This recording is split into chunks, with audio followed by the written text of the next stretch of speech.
Joining me now on the program is Leader of the Nationals, David Littleproud. David, a lot of news to get through tonight, and thank you so much for your time. I want to first get your reaction, though, to these Blockade Australia protests today, which hit Newcastle, Brisbane, Melbourne, and one of these climate activists blocked off Corrigan Coal Terminal this morning, suspending herself off a bipod over a tram line on site, while another scaled a monopole crossing all lanes entering and exiting a port in Brisbane.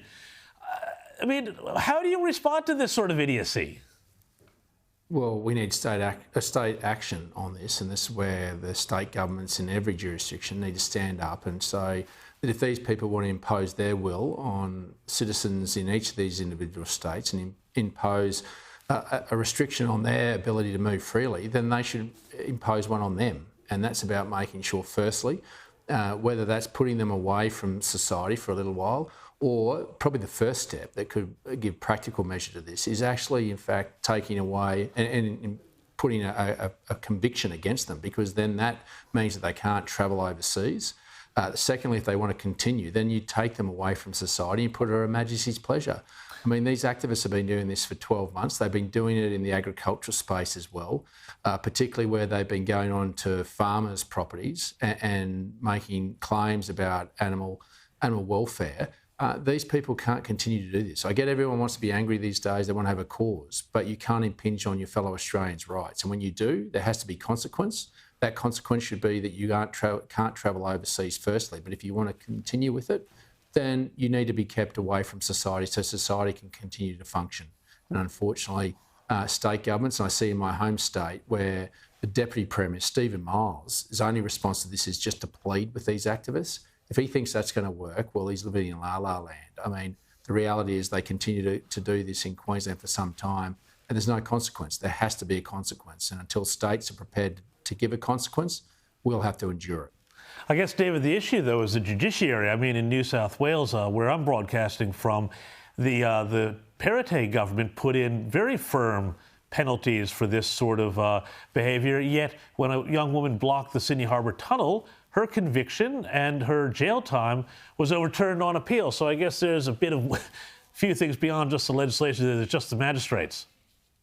Well, it's about the intent of the legislation, the penalties you put in place as state governments, and that's about making sure that the magistrates and the judiciary follow through and ensure that the intent of that legislation, and that's about making sure that the minimum penalties are lifted to a standard that catches all, that makes sure that those people are held to account. And this is where state governments of all political persuasions have probably failed in the past, of thinking that the minimum they put in place protects them because they have a higher penalty threshold at the top end of it, but unfortunately magistrates aren't prepared to act on it. So this is where state governments have a big role to play, and the opportunity for them to play, to lift the threshold, the minimum threshold up, rather than lifting the upper threshold up. And that's the opportunity. But I think many of these activists want to travel the world and cause pain around the world.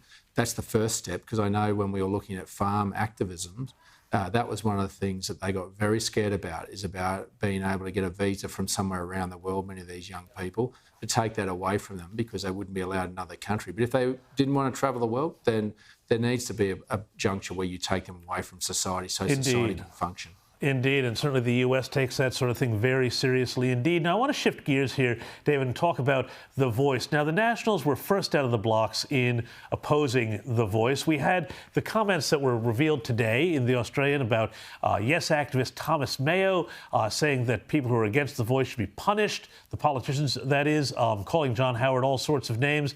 Now, are you guys feeling a bit, I guess, vindicated even as the legislation went through the Parliament today? Well, we took an early stand based off lived experience. We've had a representative body before, and we live with those consequences in rural and remote Australia. And I think Australians got to remember that we have closed the gap in some parts of the country. So we shouldn't let Australians fall into this trap of thinking that it's all doom and gloom. Yes, there still is a gap to be closed, but particularly that's in remote and rural Australia where the Nationals represent.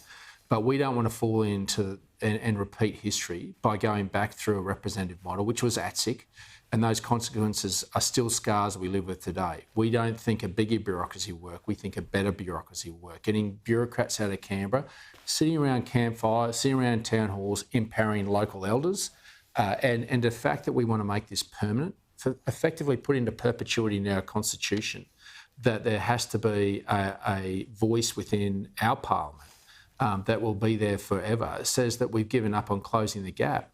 But it goes against the very key tenet that Australians, and particularly the National Party, believe in, that all 26 million of us are equal. No matter your race, no matter your religion, we're all equal in this country. You have 227 voices in this parliament that are here to make it better for you, no matter your race or religion.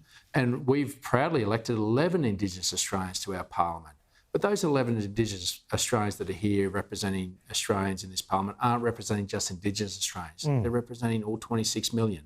But the fact that the Prime Minister is not even prepared to share and to bring the Australian people into his trust the legislation and the mechanics about how this bureaucracy will work says that he doesn't trust the Australian people.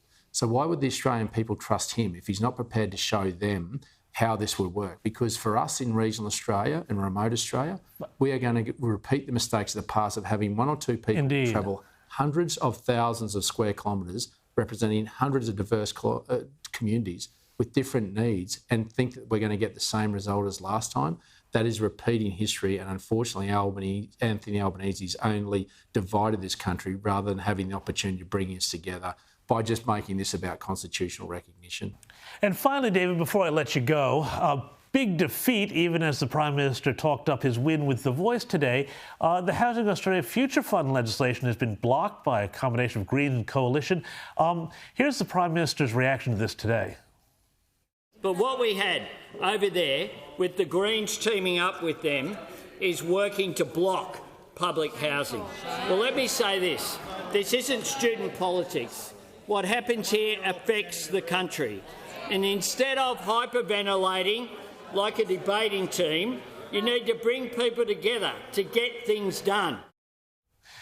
David, this is a pretty big loss for the PM, isn't it? I mean, a signature piece of legislation delayed till October, some talk of a double dissolution being triggered out of it. What are your thoughts? Yeah, just understand that this isn't $10 billion being spent on public housing. This is the Australian government borrowing on your behalf $10 billion and hoping that they can invest it with a bigger return than what the interest rate they're paying on it. And if anything's left over, they'll put into public housing. That's a big risk for the Australian taxpayer. That's putting a $10 billion gorilla into the capital markets that mum and dad mortgage holders are having to compete against. What we had was a sensible policy of $1.5 billion of partnering with investors that are going to go on a commercial level to developers that would actually lift supply. And this is all about supply. Indeed. If you have sensible solutions about empowering supply, not big government solutions, then you can achieve this. And unfortunately, Anthony Albanese is getting a reality check that ideology doesn't always meet practical reality of what will be the best thing in being able to increase supply. This was flawed policy from the start, and I can't believe the Greens are actually with us on it, but thank God they were. Well, stranger things have happened. David Littleproud, thank you so much for your time.